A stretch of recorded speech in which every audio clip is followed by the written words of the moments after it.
Alabama, Arkansas. I do love my mom, but not the way that I can. I lay by your side. This is the story of how a young singer from Oslo, Norway captured the attention of Hollywood legends by refusing to become a conventional pop star. Born on January 10, 2006, Jordan exhibited an immediate connection to melodies and rhythm, beginning her vocal practice at just 18 months old.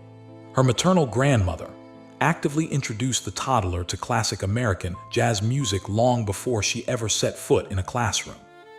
That early exposure permanently shaped her artistic identity, anchoring a deep, mature vocal quality that stands in complete contrast to her actual age. Rather than following the predictable path of childhood entertainment, she absorbed the complex phrasings of mid-century vocalists. What nobody expected was how quickly this specific musical foundation would propel her onto a global stage, drawing praise from the highly guarded gates of the recording industry. The industry titans paying attention soon realized she was building a legacy entirely on her own terms, resisting the standard molds. Visual presentation became another core element of her identity, specifically the choice to walk on stage without any shoes. Fans across the world know her as the Barefoot Princess, a title born from a deeply personal experience rather than a marketing meeting. While traveling as a child, she crossed paths with a young homeless girl who lacked basic footwear and simply handed over her own shoes. Performing barefoot serves as a permanent tribute to that specific encounter, ensuring she never forgets the grounding reality of that moment. She even documented the interaction in a published book titled Between Two Hearts, which features beautiful illustrations drawn directly by her grandmother. That grounding philosophy carried her right into her first major public appearance at age 7. Auditioning for Norway's Got Talent in 2014, the small child stepped up to the microphone and delivered Billie Holiday's Gloomy Sunday. Delivering such a heavy, mournful classic at 7 completely disrupted every expectation the judging panel held. The judges on that Norwegian television broadcast immediately recognized the sheer force of the talent standing quietly in front of them. One judge leaned forward into the microphone and simply declared that she was music itself, while another firmly stated they were looking at a superstar. That initial audition set the stage for an absolute domination of the competition, leading straight to the finale in May 2014. 8 years old at the time, she secured the entire championship by performing Summertime, and the voting margins were absolutely staggering. Capturing 46% of the total public vote meant nearly half the country chose a child singing vintage jazz over every other act. Winning a national talent show usually triggers an aggressive wave of commercialization, with agents and managers rushing to monetize the moment. And this is where her trajectory completely separated from the standard child star narrative that audiences have seen play out so many times before. The family realized the danger of moving too fast. Following that massive 2014 victory, an absolute flood of recording contracts from major labels poured into the family home in Oslo. But here is the thing about those offers. They required compromising her jazz integrity to produce artificial bubblegum pop music designed for quick radio play. For 6 full years, the family actively turned down every single major contract that came across their table, creating an impenetrable shield around her development. They deliberately kept her away from the studio machinery, choosing instead to independently release early covers of songs like I Put a Spell on You. Between 2015 and 2018, she focused her energy on live global performances rather than chasing Billboard chart positions. This dedication to classic sound profiles, including her beloved acoustic renditions of Fly Me to the Moon, ultimately caught the ear of true musical royalty. Navigating the business with patience allowed her voice to mature naturally, free from the crushing pressure of corporate deadlines and manufactured teenage pop personas. June 27, 2018, marked a pivotal transition when she walked into the massive O2 Arena in London for a highly exclusive private event.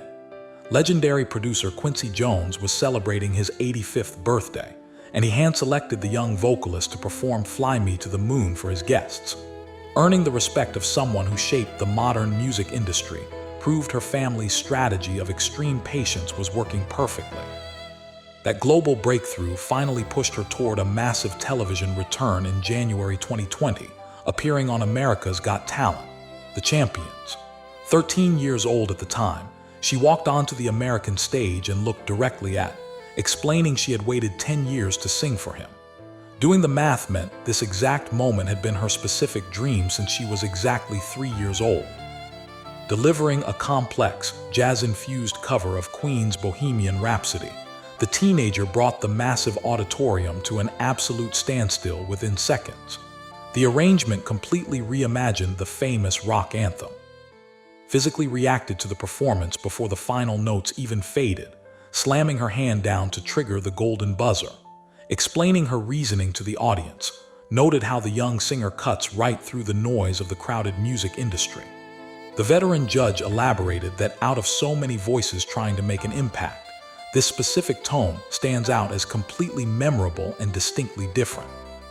Securing that golden confetti felt like the ultimate culmination of a lifelong dream for the teenager who had waited so long for the opportunity. Described the surreal experience by saying time seemed to stand completely still the moment rose from her judge chair. The falling confetti, she recalled, felt like millions of gold stars showering down on her, creating what she called the best moment of her entire life. That single television broadcast sent her name rocketing across the internet, transforming her from a respected jazz prodigy into a global viral phenomenon overnight. Even the original architects of the song found themselves stunned by the sheer vocal power radiating from the television broadcast. The legendary rock band Queen took directly to Twitter to share their reaction, broadcasting a simple message that read, "Wow, what a rendition." Armed with massive global exposure and the backing of industry legends, the time had finally arrived to enter the commercial recording space. August 2020 became the milestone month when she officially signed her first major record deal with Republic Records, a powerful division of Universal Music Group. Waiting until she turned 14 allowed her team to negotiate terms that granted her full creative control over her output. November of that same year saw the release of Million Miles, her debut single functioning under the massive umbrella of the major label. She spent this era collaborating directly with heavyweights like Gad and the Grammy-winning production duo, featuring tour and cementing her industry status. Building on that massive momentum, the highly anticipated extended play titled Old Enough finally hit streaming platforms in 2023 to critical acclaim. The raw numbers surrounding her catalog absolutely validate the grueling 6-year wait her family endured to protect her distinct artistic direction. Data from late 2024 and early 2025 shows an accumulation of over 129.5 million total career streams. Maintaining a steady audience, she currently commands the attention of over 760,000 regular monthly listeners on the audio platform. Breaking down those massive numbers reveals that her television cover of Bohemian Rhapsody remains her most streamed individual track at over 30.6 million plays. Following right behind that rock anthem is her beloved acoustic arrangement of Fly Me to the Moon, sitting comfortably at 23 million streams. The metrics prove that audiences crave the exact vintage, jazz styling she refused to abandon when the corporate executives first came calling.